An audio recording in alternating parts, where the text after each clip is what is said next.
Bradesco, o Prime conecta você ao melhor do futuro. Olá, boa noite. Boa noite. Depois de uma queda motivada pela menor circulação de pessoas, o número de roubos voltou a crescer em São Paulo. Muitos crimes foram contra pedestres e, em muitos casos, os assaltantes estavam em motos ou bicicletas. Ninguém está preparado para enfrentar cenas assim. Um homem desce a pé tranquilo pela rua. A vítima está bem perto com uma criança. O homem aborda as duas, que tentam correr. O criminoso segura a mulher e usa violência até conseguir o que quer. Nesse outro vídeo, a vítima gravava dentro do carro. Forte abraço, família. Quando foi surpreendida por um homem a pé e um motociclista que se aproxima e anuncia o assalto. O celular da carteira. Durante o dia, andando na rua, em um momento de distração, qualquer pessoa poderia ser abordada. E os criminosos estão cada vez mais rápidos e violentos para roubar. Foi exatamente neste lugar, no centro da capital, que o Edson teve o celular roubado por um criminoso armado e de bicicleta na semana passada. Não satisfeito, agora ele liga e manda mensagens chantageando o educador físico porque não consegue desbloquear o aparelho. A situação do roubo em si não me assustou. O que me assustou mesmo foi depois o ladrão conseguir ficar me ligando, me perturbando em casa. As estatísticas mostram que no começo da pandemia, por causa do isolamento, os roubos caíram 14,3% no estado, comparando 2019 com 2020. Mas com a reabertura da economia e mais movimento nas ruas, mês a mês os assaltos voltaram a crescer. No ano passado, em setembro, foram 15.225 roubos. E no último mês de 2020, foram mais de 19.600. Quando nós temos a liberação da vida normal das pessoas, com mais gente transitando na rua, é natural que nós tenhamos um pouco mais de indicadores de violência, porque tem mais chance, sobretudo para os criminosos oportunistas. Para as vítimas, vão-se os bens e fica a revolta. Infelizmente tem que andar sempre com medo, como se a gente fosse o bandido, como se a gente fosse o ladrão. Veja agora outros destaques do dia. Câmara aprova projeto que prevê a autonomia do Banco Central. Anvisa pede veto de medida provisória que obrigou liberação de vacinas em até 5 dias. São Paulo antecipa a imunização de idosos acima de 85 anos. OMS recomenda a vacina de Oxford mesmo em países com novas variantes. E na série especial, portos do sul do país têm recordes de apreensões de cocaína.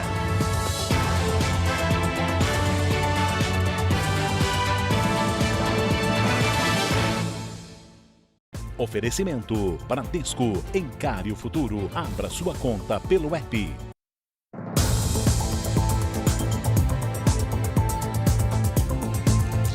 A Polícia Federal apreendeu quase 1 tonelada de cocaína em Salvador. A droga iria para a Europa.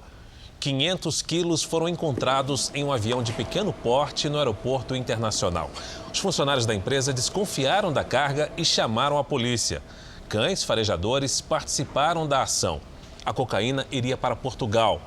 Em uma outra apreensão, mais 430 quilos estavam escondidos em mochilas em meio a um carregamento de suco de abacaxi com destino a Valência, na Espanha. A Polícia Federal ainda não identificou os responsáveis pela droga. Novas provas podem ajudar a esclarecer o assassinato de uma líder comunitária em São Paulo. Documentos obtidos com exclusividade pelo Jornal da Record mostram que a ONG que ela presidia pode estar por trás de desvio de dinheiro público. A resposta para o assassinato da líder comunitária Vera Lúcia da Silva Santos pode estar nestas duas pilhas de extratos bancários. De um lado estão os documentos oficiais, fornecidos pelo banco de toda a movimentação financeira da ONG que ela presidia. Do outro estão extratos falsificados, enviados pela ONG para a Prefeitura de São Paulo para o recebimento de recursos. Os saldos mensais são sempre muito diferentes. O extrato bancário real, às vezes negativo, era enviado à Prefeitura com um saldo positivo de quase R$200 mil. com certeza esse dinheiro foi desviado. Vera Lúcia era a presidente de uma organização não governamental que recebia R$500 mil por mês da prefeitura para administrar projetos sociais e creches em comunidades da Zona Sul de São Paulo. Todos os meses, a instituição tinha que prestar contas para a diretoria de ensino para comprovar o destino do dinheiro público e a saúde financeira da ONG. A polícia analisou a movimentação de 15 contas de 2 bancos. Vera Lúcia desapareceu em julho do ano passado, quando saiu da ONG neste veículo e foi encontrada morta 2 dias depois, perto dali. A polícia não tem dúvida de que o assassinato de Vera Lúcia tem ligação com a fraude. E agora vai instaurar um inquérito de lavagem de dinheiro para rastrear todo o caminho dos altos valores desviados pela ONG. Os investigadores já sabem que funcionários e pessoas próximas à vítima tinham conhecimento das irregularidades. Temos aqui já fundamentado, sacramentado no papel, a participação de funcionários da ONG. O homicídio, infelizmente, está ligado a essas fraudes. A Prefeitura de São Paulo, tendo conhecimento das provas obtidas pelo Departamento de Homicídios, decidiu descredenciar a ONG no início do ano e cortou todo o repasse de verbas públicas. Em São Paulo, o Instituto Butantan recebeu mais um lote de insumos para a produção da Coronavac. E o governo antecipou o início da vacinação dos maiores de 85 anos. O carregamento que chegou hoje de Pequim vai garantir quase 9 milhões de doses. Com este novo lote, o Instituto Butantan soma 27 milhões de vacinas e garante a produção prevista para fevereiro. Nós estamos produzindo em torno de pouco mais de 600 mil doses por dia.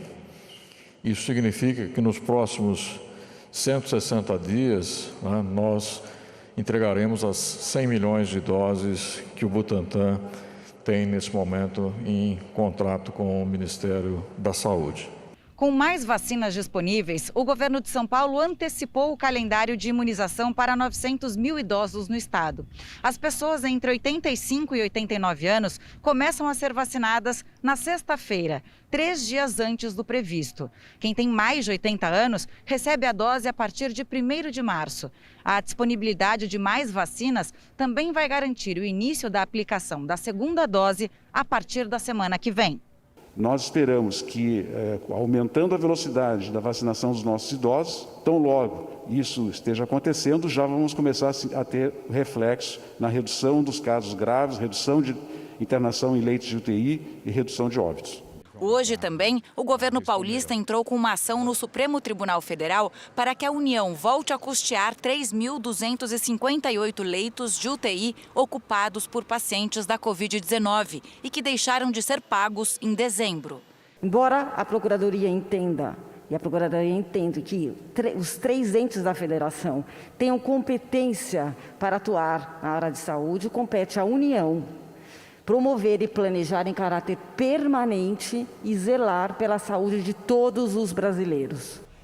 Em nota, o Ministério da Saúde afirma que repassou a São Paulo, durante o ano de 2020, recursos que permitiriam abrir mais de 8 mil vagas de UTI. Disse ainda que ficou acertado com todos os estados da federação que a ajuda emergencial seria temporária. Nesta semana, muita gente se preocupou depois que uma pesquisa inicial indicou que a vacina de Oxford, que no Brasil é responsabilidade da Fiocruz, tem uma eficiência baixa contra uma das mutações do coronavírus que surgiu na África do Sul. Mas é preciso ter calma.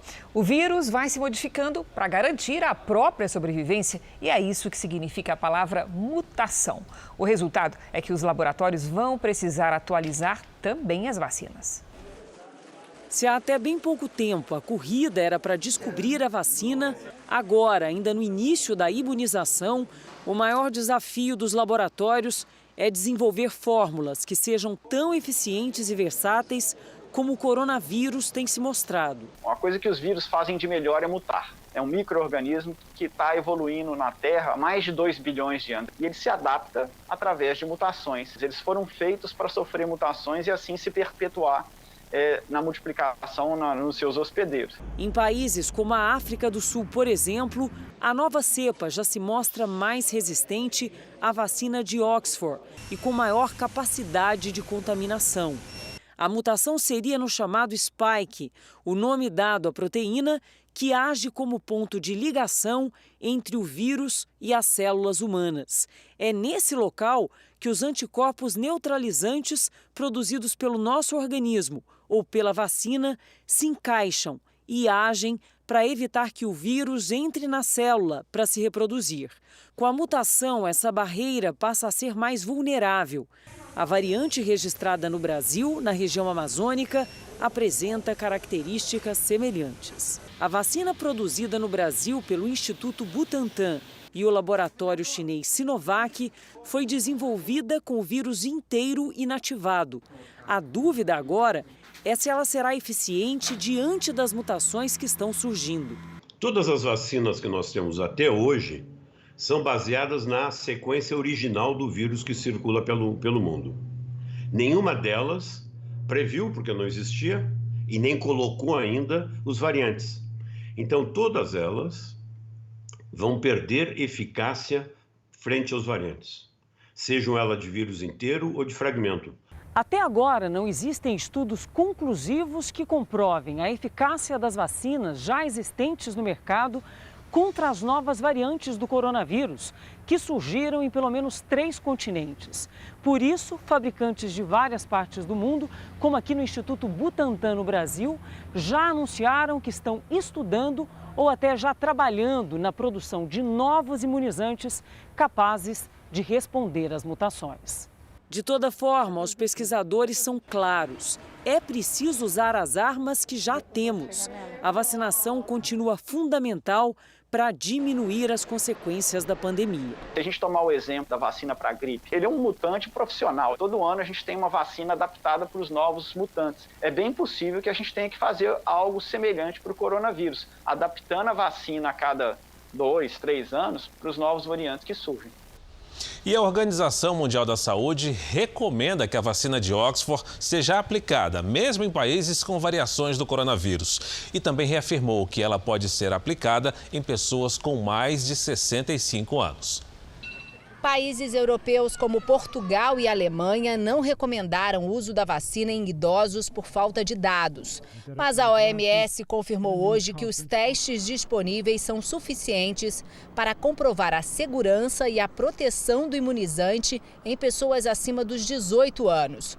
Os especialistas acrescentaram ainda que a vacina deve ser usada também em países onde foram identificadas novas variantes do vírus, caso da África do Sul.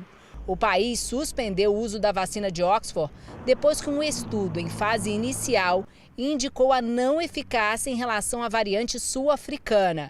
O governo africano anunciou que pode vender ou trocar as doses com outros países e que vai começar a campanha de vacinação com o imunizante da Johnson & Johnson em mais de 1 milhão de funcionários da saúde. Aqui na Europa, a Imperial College de Londres aponta uma queda na taxa de transmissão do novo coronavírus no Brasil. Apesar da leve redução no índice de contaminação por pessoa infectada, pesquisadores da Universidade Britânica alertam que a pandemia ainda está fora do controle no país. Ainda sobre a vacina de Oxford, a Fundação Oswaldo Cruz, no Rio de Janeiro, começa a descongelar a matéria-prima para a produção do imunizante. Portanto, vamos até o Rio, onde está o repórter Pedro Paulo Filho. Boa noite, Pedro. Em quanto tempo nós teremos as doses prontas para aplicação? Oi, Cris, boa noite para você, boa noite a todos. Olha, segundo a Fiocruz, na semana que vem, o primeiro lote fabricado aqui no país da vacina de Oxford vai estar disponível para a Anvisa. Cerca de 90 litros do IFA, o ingrediente farmacêutico ativo utilizado na fabricação da vacina, chegaram da China congelados a uma temperatura de 55 graus negativos. Com essa quantidade, será possível envasar quase 3 milhões de doses. E até o fim desse mês, a Fiocruz espera receber outros 2 carregamentos dos insumos para produzir mais 12 milhões de vacinas. Cris e Fara. Muito obrigada, Pedro Paulo. Vamos então aos números da pandemia. Segundo o Ministério da Saúde, o Ceará, por problemas técnicos, não conseguiu atualizar os dados de hoje. O país tem hoje 9.659.000 casos da Covid-19. São quase 235 mil mortos. Foram 1.330 registros de mortes nas últimas 24 horas. Também entre ontem e hoje, mais de 45 mil pessoas se recuperaram. No total, já são mais de 8.596.000 pacientes curados e 828 mil seguem em acompanhamento. Veja a seguir o que muda no Banco Central depois da autonomia aprovada pela Câmara. E na série especial, Portos do Sul batem recordes de apreensões de cocaína. Como impedir que o narcotráfico domine o sistema?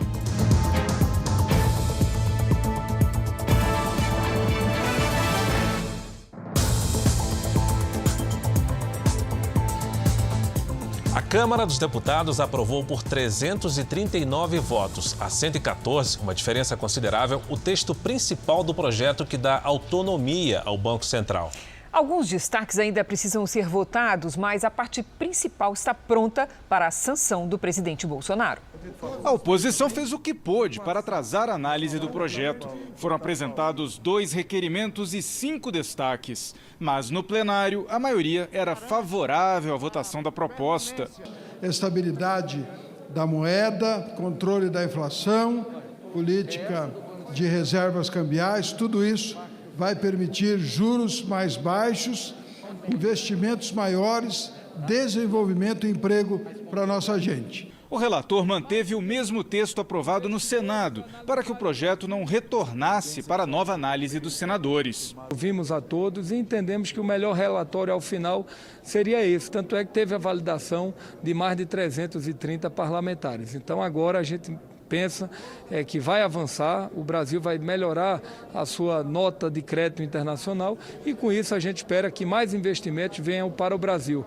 O texto prevê mandato fixo de 4 anos para o presidente do Banco Central, com início no 3º ano de mandato do presidente da República, para garantir a gestão de forma independente do Poder Executivo. Os 8 diretores do banco também terão 4 anos de mandato e a cada ano 2 deles serão substituídos.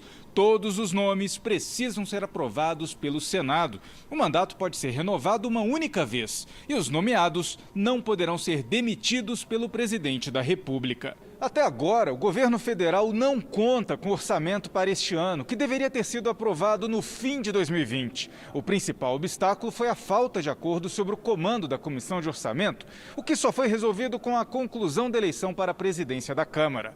Hoje, finalmente, a Comissão Mista de Orçamento se reuniu para eleger o comando do colegiado. A presidente da comissão é a deputada Flávia Arruda, do PP do Distrito Federal. O relator, o senador Márcio Bittar, do MDB do Acre. Os dois defenderam a vacinação da população e a ajuda aos mais afetados pela pandemia. Essa tem que ser a nossa prioridade 0.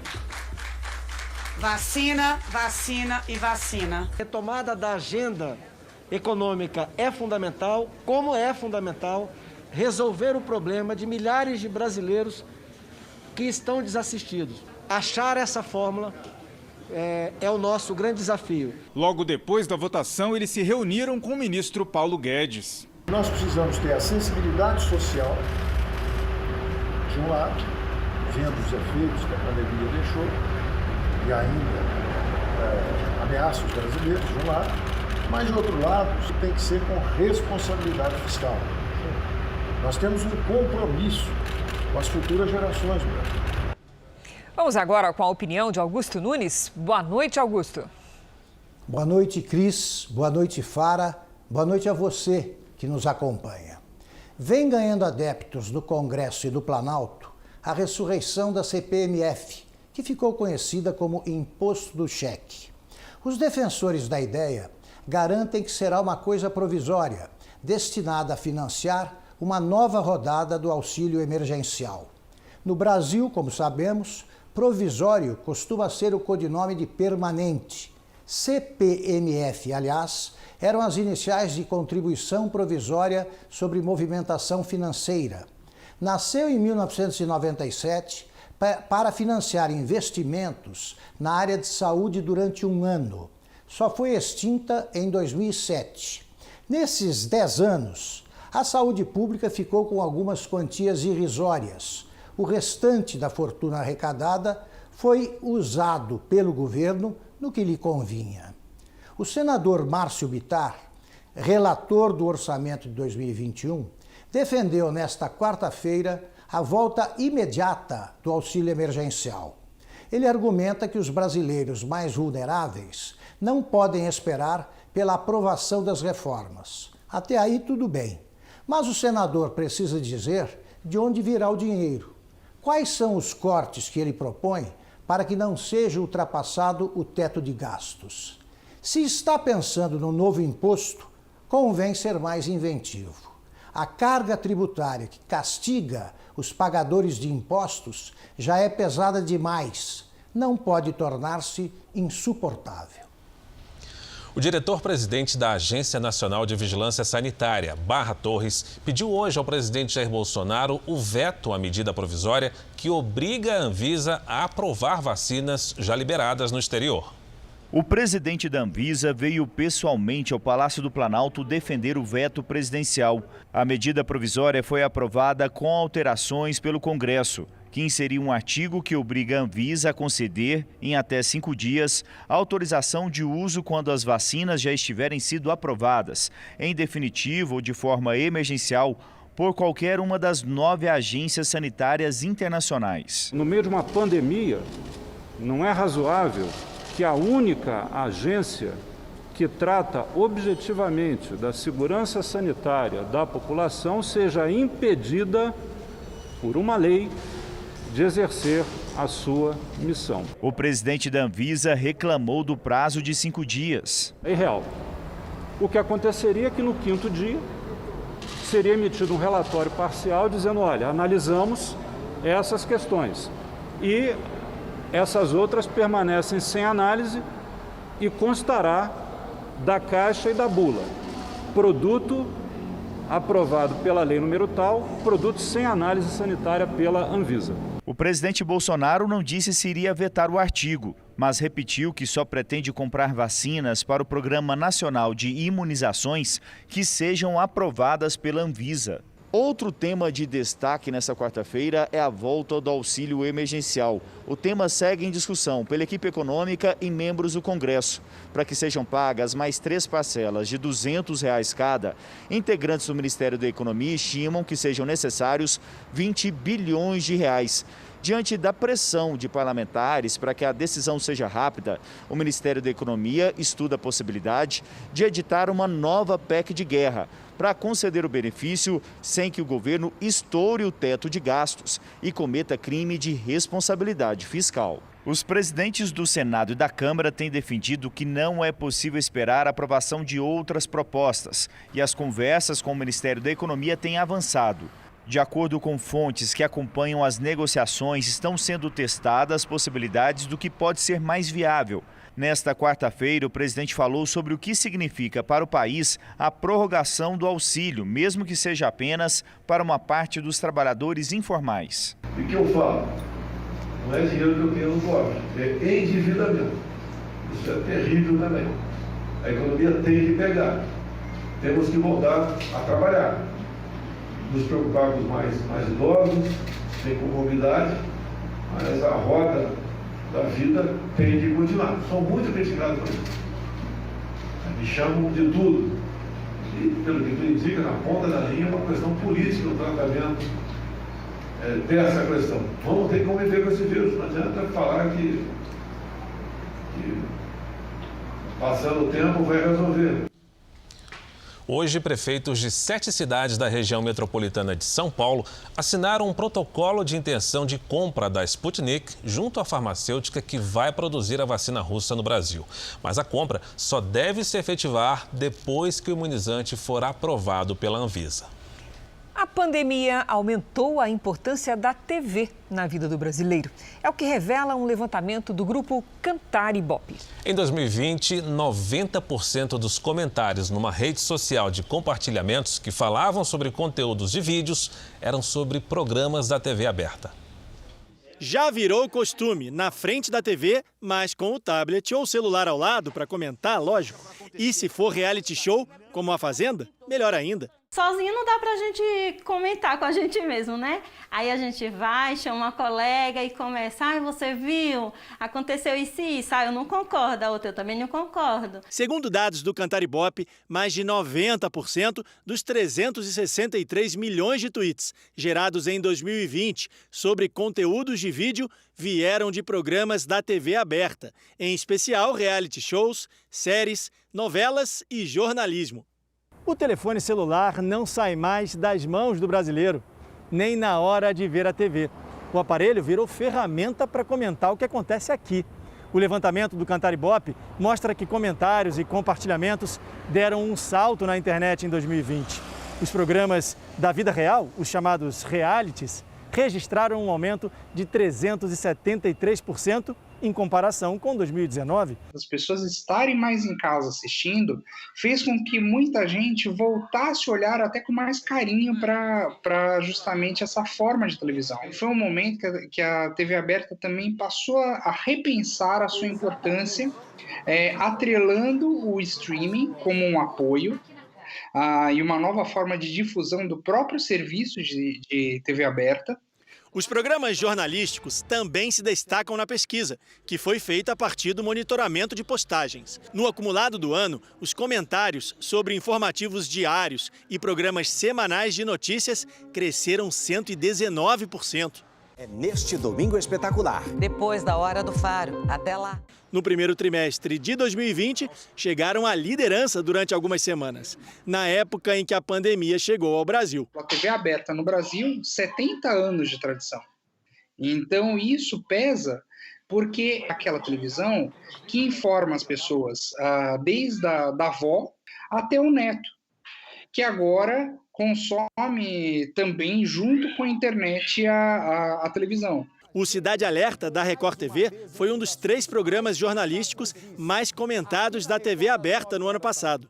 Não percam! Aninha assiste a vários programas da Record TV e faz questão de comentar, principalmente as matérias jornalísticas. E no fim dessa reportagem, adivinha o que ela vai fazer? Aí eu vou compartilhar em tudo.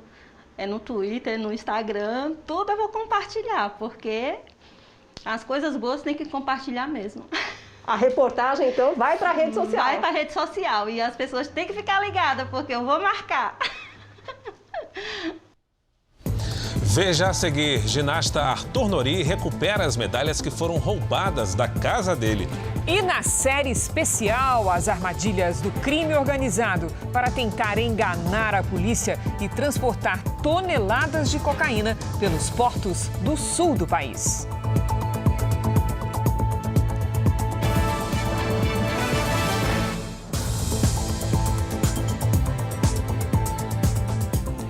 O ginasta Arthur Nori recuperou as medalhas roubadas de sua casa em São Paulo. Imagina a felicidade, né?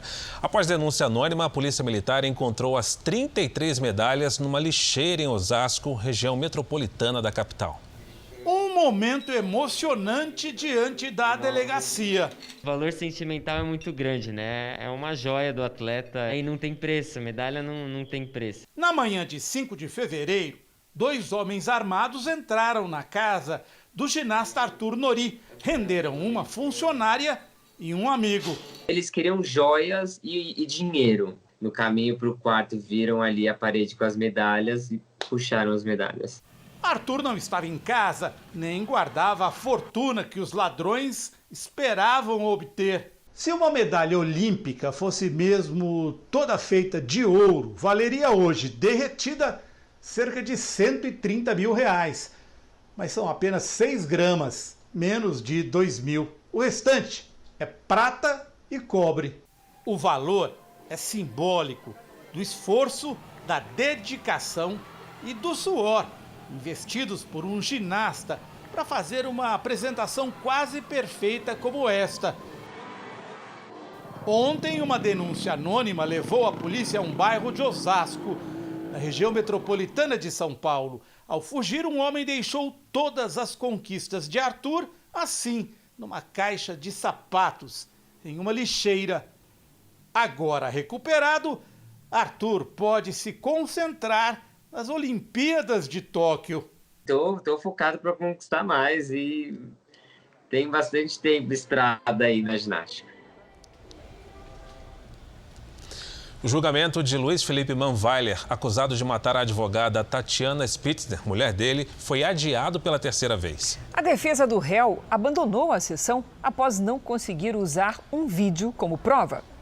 Familiares de Tatiana Spitzner saíram em silêncio do Tribunal do Júri de Guarapuava. Depois de 2 anos e meio de espera, o julgamento que definiria a condenação de Luiz Felipe Manweiler pela morte da advogada foi cancelado 3 horas após ter início. Os advogados de defesa do réu abandonaram o júri por não concordarem com a decisão do juiz de rejeitar o uso de novas imagens. Isso é intolerável num país livre, num país democrático, que a defesa de um acusado, de uma acusação tão grave quanto essa, seja impedida de utilizar os materiais, as filmagens, tudo o que aconteceu dentro daquele edifício. Para o Ministério Público, o pedido de uso das imagens foi uma última manobra para evitar a condenação. A defesa veio hoje com vídeos editados, extraídos desse DVR, que não estão no processo virtual, buscando fazer uso durante o plenário. Essa já é a terceira vez que o júri é cancelado. Ao longo do processo, a defesa também tentou mudar de comarca, com a alegação de que a população da cidade não teria isenção no julgamento. Mas apesar do cancelamento do júri, essa mudança não deve ocorrer. Pelo abandono, o juiz Adriano Scusiato Ieng determinou multa de 100 salários mínimos aos advogados de defesa de Manweiler. Ainda não existe uma nova data para o julgamento. Em qualquer ano, essa quarta-feira seria uma quarta-feira de esquenta, né, Fara? Esquenta para o carnaval. Fara já estaria pronto para sair para pular carnaval. Pois é, só que nesse ano a festa foi cancelada devido à pandemia em praticamente todo o país. O setor de turismo acredita que terá perdas próximas a 8 bilhões de reais. Rua 25 de Março, termômetro do comércio de rua de São Paulo. O lugar que está sempre cheio de gente, agora está bem diferente. Com o cancelamento do carnaval, para conter aglomerações e o avanço da Covid-19 no país, o prejuízo é geral. A loja especializada em festas do Seu Pierre funciona no mesmo local desde 1975. Ele conta que nunca viu algo parecido. O faturamento caiu 95% e deve amargar neste carnaval um prejuízo de mais de 4 milhões de reais. Estamos sobrevivendo com 5% que a gente vendia em outras épocas. Então é impossível aguentar isso. O porta-voz da Confederação Nacional do Comércio afirma que o setor de turismo passa pelo pior momento e por um prejuízo de mais de 8 bilhões de reais com o cancelamento do carnaval. Foram perdidos quase 400 mil postos de trabalho em todo o setor de turismo. Portanto, as perdas devem atingir todos os setores com o cancelamento do carnaval nesse ano. A situação se repete por todo o país. No Rio de Janeiro, o Saara, centro de compras popular da cidade, também está às moscas. A gente não fez estoque para o carnaval, até porque a gente ficou quase um ano faturando muito pouco, o movimento está bem fraco. No Recife e em Olinda, as ruas e ladeiras que já deveriam estar prontas para o carnaval, que reúne milhões de foliões, estão assim, vazias. Esse aqui é o comecinho da Rua Augusta, bem no centro de São Paulo. No ano passado, há 2 dias do carnaval, assim como hoje, esse lugar estava lotado de gente. Em 2020, o Carnaval de Rua de São Paulo tornou-se o maior do Brasil. Atraiu 15 milhões de pessoas e movimentou mais de 3 bilhões de reais na economia da cidade. Os hotéis da cidade sentem os impactos dos prejuízos, sem a folia. A taxa de ocupação na capital paulista não deve passar dos 30%. O presidente da Associação Brasileira de Hotéis conta que a situação só não é pior porque os hotéis que ficam no litoral ou na região serrana podem ter procura para quem vai descansar nesse período. Mesmo não havendo o carnaval de rua, os hotéis nas cidades turísticas, como nas montanhas ou no litoral, é bem possível que a ocupação chegue em torno aí dos seus 40%. Em Goiânia, houve mais uma denúncia de vacina que não foi injetada na hora da aplicação. Nós vamos saber os detalhes com o repórter Paulo Henrique Santos, que está lá na capital de Goiás. Boa noite, Paulo Henrique. Pois é, boa noite para você, Fara. Esse episódio aconteceu no setor universitário, que é um bairro daqui de Goiânia. Foi durante a vacinação que aconteceu hoje à tarde. A filha da dona Floramir da Jordão de Oliveira, de 88 anos, ela gravou o momento em que a mãe ia receber a primeira dose da vacina.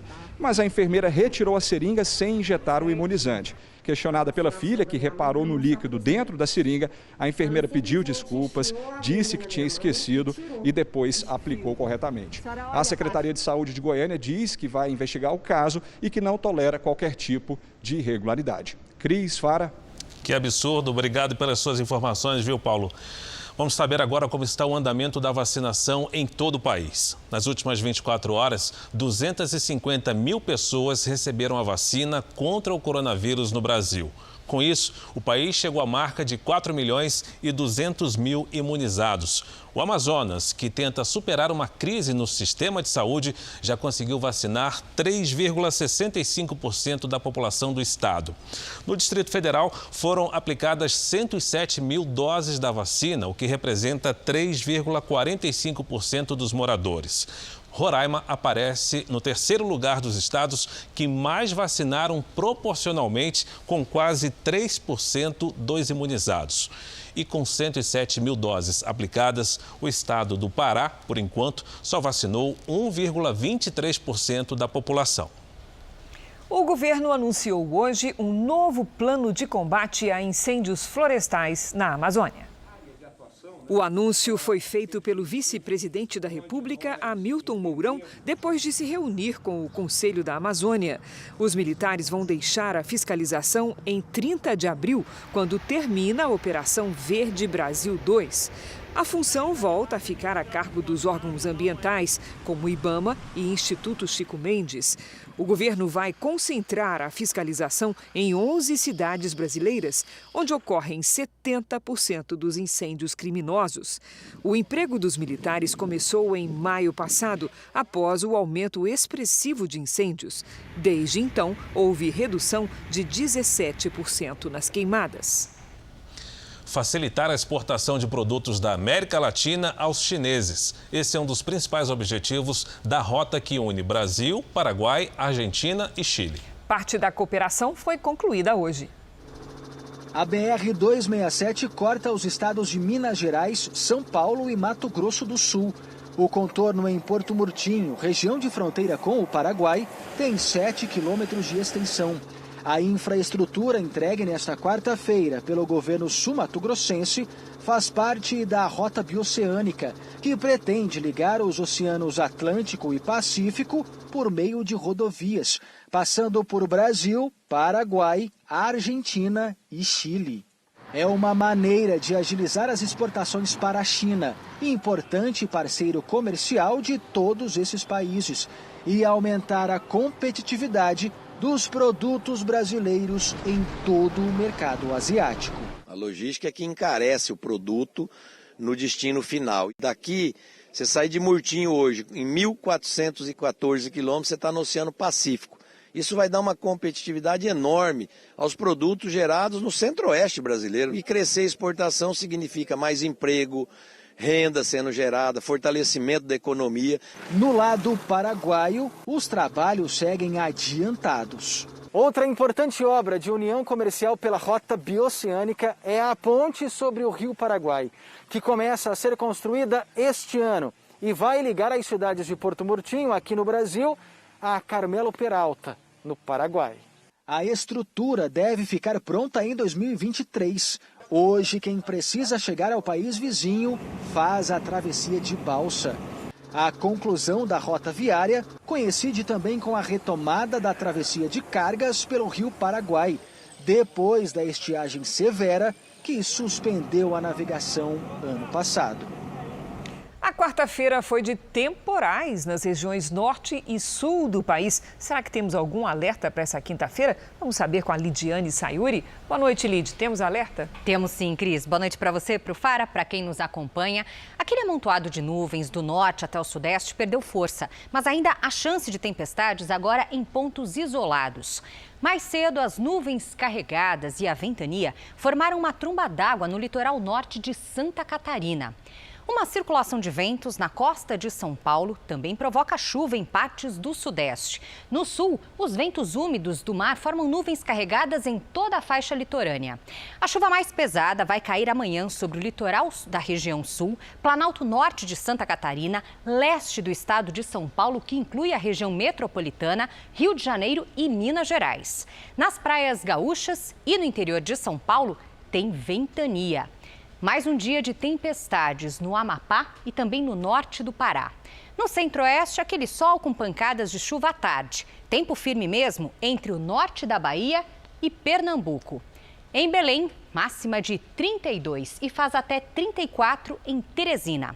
No Rio de Janeiro e na capital paulista, pancadas à tarde, com máximas de 31 e 30 graus. Obrigada, Lidy. Até amanhã. Em Santos, 4 pessoas ficaram feridas após um raio atingir uma casa durante um temporal. Com queimaduras pelo corpo, Ana Carolina teve alta, mas não deixou o hospital. A filha de 9 anos continua internada. Isabelle sofreu ferimentos graves e ficou 5 dias na UTI. Hoje ela já conseguiu dar uma brincada, mas na hora de dormir, na hora de fazer o curativo, é muita dor. A casa onde a família mora, em um morro de Santos, ficou desse jeito após ser atingida por um raio durante uma tempestade na semana passada.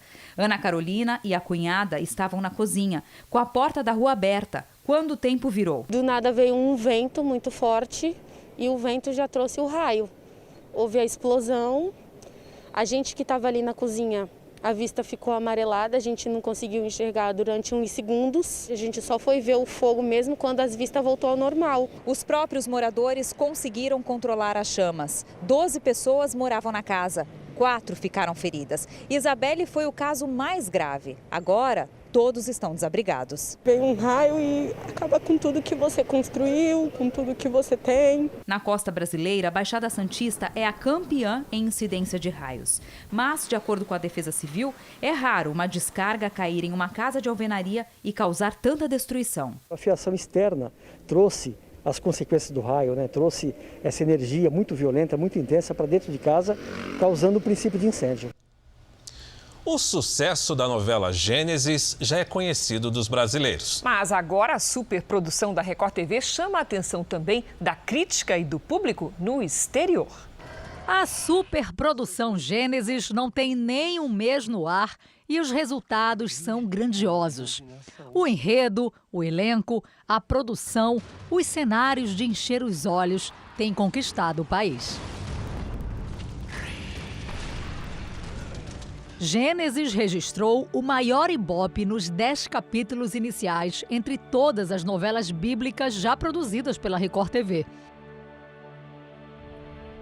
Já no primeiro capítulo, a novela garantiu o primeiro lugar isolado em Goiânia e em Salvador, superando a audiência do telejornal da principal emissora concorrente. De lá para cá, Gênesis vem consolidando excelentes posições. Atualmente está em segundo lugar isolado de audiência em São Paulo e no Rio de Janeiro e crescendo em todo o país. Assim, Gênesis já é a novela bíblica de maior sucesso. A Record tem conseguido pegar essa história, que é tão conhecida no mundo inteiro, e despertado interesse, colocado um quê de novidade, especialmente no tratamento, nos efeitos especiais, na parte artística, na técnica, dado uma imagem nova para uma história milenar. E isso acaba despertando muita atenção. Gênesis também está fazendo sucesso ao redor do mundo. Ao estrear na TV Miramar, em Moçambique, conseguiu um resultado histórico. Marcou mais que o dobro da soma de todas as novelas no ar no horário. Em Portugal, foi a melhor estreia da Record TV desde 2018 com Jesus. No Reino Unido, a novela é transmitida através do site da emissora. E desde o primeiro capítulo, em 20 de janeiro, a audiência para o horário cresceu 32%. Gênesis foi a produção que mais conquistou seguidores no Instagram entre as novelas e séries que estrearam em janeiro, segundo o The Witch, plataforma que destaca conteúdos de TV e digital para melhores experiências entre marcas e consumidores. O sucesso na audiência é resultado de uma produção que investiu em tecnologia, cenários deslumbrantes e em uma equipe de profissionais de alto nível para levar à TV o máximo de realismo. Mesmo em tão pouco tempo de exibição, telespectadores aqui do Brasil e de outras partes do mundo já reconhecem a qualidade do trabalho. Branca Messina interpreta Amate, mulher de Terá, que é pai de Abraão. Gênesis é a primeira novela da carreira da atriz. Ela está surpresa com a repercussão do público no mundo. Tenho recebido da América Latina, sim, Argentina, Chile. E é legal porque eu sou fluente em espanhol, então eu já começo a trocar em espanhol. Eu cresci na Espanha, né? Então eu já começo a falar em espanhol com as pessoas que me escrevem. Tem sido muito divertido. Gênesis vai ao ar de segunda a sexta-feira, a partir das 9 da noite, na tela da Record TV. São 250 atores que participam das 7 fases da novela. Eu acho que Gênesis já é um sucesso, ela já está consolidada. Uma produção atrás da outra está fazendo um aprimoramento nesse trabalho que está conquistando cada vez mais público. O público recebe isso de uma forma diferente. Será? Preocupada. Você pode acompanhar os bastidores, entrevistas com o elenco e muito mais sobre a novela em r7.com/Gênesis. Milhões de toneladas de carga passam todos os anos pelos portos do sul do país. O volume gigantesco atrai o tráfico internacional de drogas. O trabalho de fiscalização da Polícia e da Receita Federal tem dado resultado. Mesmo assim, as apreensões não passam de 1/3 de tudo que sai a caminho da Europa. Porto de Itajaí, Santa Catarina. 6 milhões de toneladas de carga saíram ou entraram por aqui no ano passado. 100 quilômetros ao norte, complexo de São Francisco do Sul. Quase 12 milhões de toneladas movimentadas. Mais 120 quilômetros, já no Paraná, Porto de Paranaguá. 57 milhões de toneladas passaram pelo complexo em 2020. A região sul do Brasil é essencial para o comércio mundial. Não à toa, está na rota do tráfico internacional de drogas.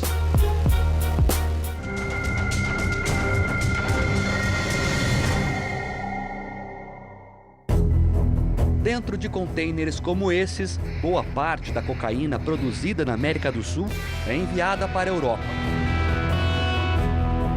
Os portos do Sul aparecem entre os 5 brasileiros com maior quantidade da droga apreendida entre 2010 e 2020.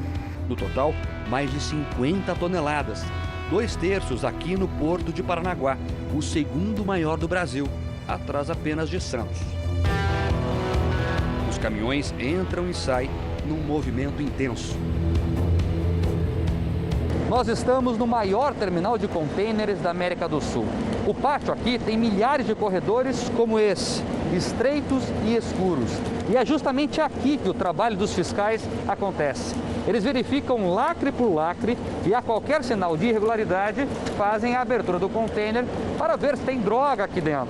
O trabalho acontece durante 24 horas, faça chuva ou faça sol. Toda a carga é analisada. O monitoramento é feito dentro desta sala. Daqui, os fiscais conseguem acompanhar o que acontece no cais do terminal em um sistema integrado de mais de 400 câmeras.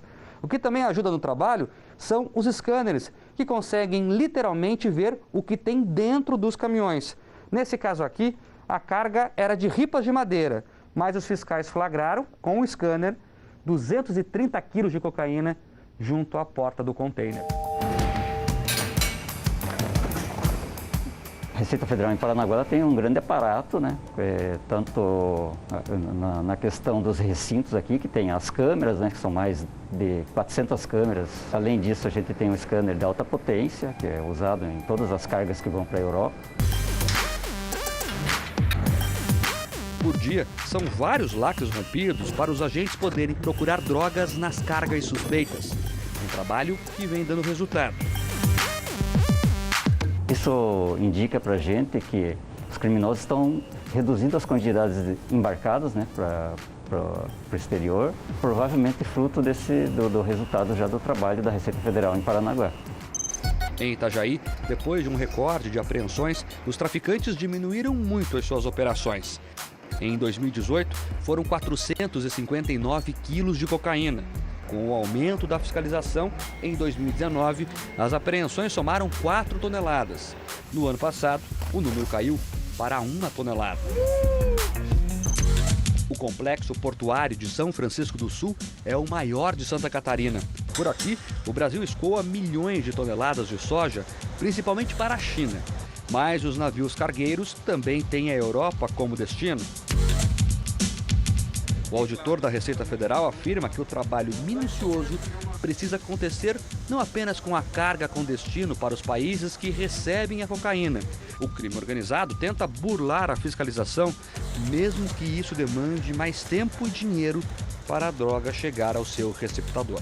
O destino final acaba sendo muito a Europa, mas como eles sabem que nós temos esse foco em evitar que a cocaína vá para a Europa, muitas vezes o contrabandista, a organização criminosa, ele vai se usar do recurso de repente fazer uma escala em um porto que não dê suspeita, como por exemplo ele pode usar a África como um porto de passagem para ir para a Europa. Então a gente tem que ficar atento a todas as cargas, né? Não somente as que vão para a Europa, mas tudo que sai do porto de uma maneira geral. Mesmo com todo o trabalho da polícia e da Receita Federal, além das guardas portuárias e serviços de inteligência, é difícil estancar a vazão de cocaína de grupos criminosos tão organizados e poderosos. Segundo dados até da Polícia Federal e da Receita Federal, já foi falado em várias ocasiões, na realidade a apreensão é em torno de 30% do que realmente é exportado. Tá certo que algumas vezes o que é exportado é monitorado para se pegar a droga no porto onde ela vai, no destino dela. Então muitas apreensões são fora do Brasil com o intuito de se buscar quem é o receptador. O Jornal da Record termina aqui. A edição de hoje na íntegra e também a nossa versão em podcast estão no Play Plus e em todas as nossas plataformas digitais. E à 00:30 tem mais Jornal da Record. Fique agora com a novela Gênesis. A gente se vê amanhã. Até lá. Excelente noite para você e até amanhã.